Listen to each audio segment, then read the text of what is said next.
Hi, I'm Saad Siddiqui for the St. Andrews College Independent Online. For years, we Canadians have been described as the polite, affable, hockey-loving folk who live up north in the frigid cold. But we're seldom recognized for our contributions to the world stage. With marvels like insulin, the telephone, and even zippers, Canadian literature is often left in the shadows. However, today we re-illuminate our past.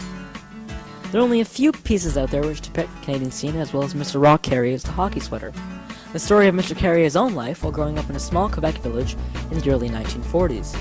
Carrier, like all boys at the time, was a die-hard Montreal Canadiens fan. When he finally outgrows his hockey jersey, his mother orders him a new one. However, disaster ensues when instead of receiving a Habs jersey, he receives a Toronto Maple Leafs jersey.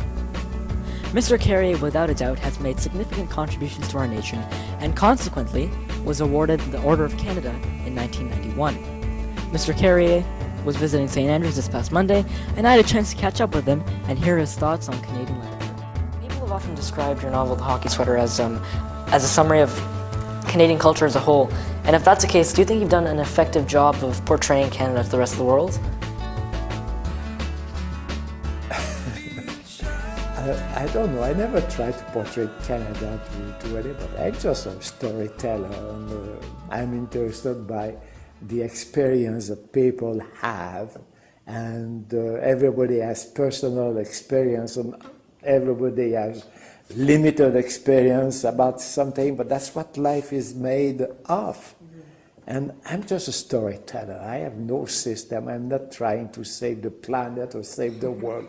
I'm not trying to promote a country, a province, or whatever. If I have to do it as a job, I will take a contract, and yes, I will promote.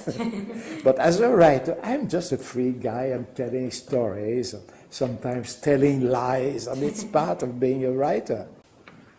I'm not one of those writers who save the world. I don't think the world needs me to be saved. But at the same time, I have something to do, and I think what I could do the best was to try to tell funny stories.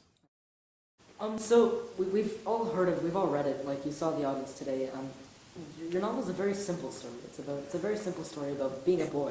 It is so simple. It's so simple. Why do you think it's regarded as one of the best pieces of Canadian literature? Do you think it's because of that, because of its simplicity, or?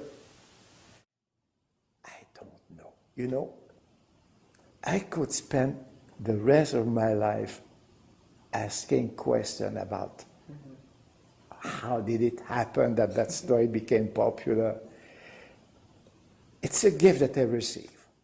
Now, I would like people to talk to me about some of the books that I wrote. I would like people to talk to me about the Lament of Charlie Longsong or something else. But people talk to me about that little story.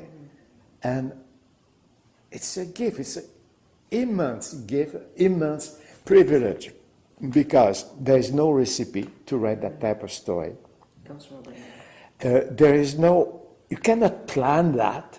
You cannot, I will write a story about a hockey sweater because people like hockey, and the story will be read by everybody who likes hockey. You didn't have any formula or anything? It doesn't work like that. It just try to tell, in that case, a true little story that happened to a little boy in his little limited world, dreaming of being in a bigger world that he knew at the time.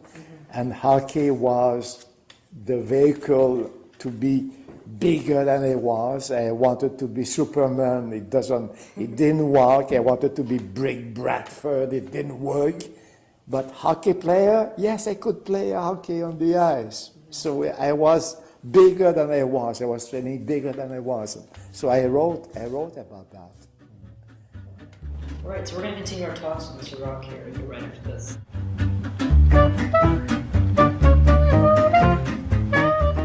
You're still presently a Habs fan, correct?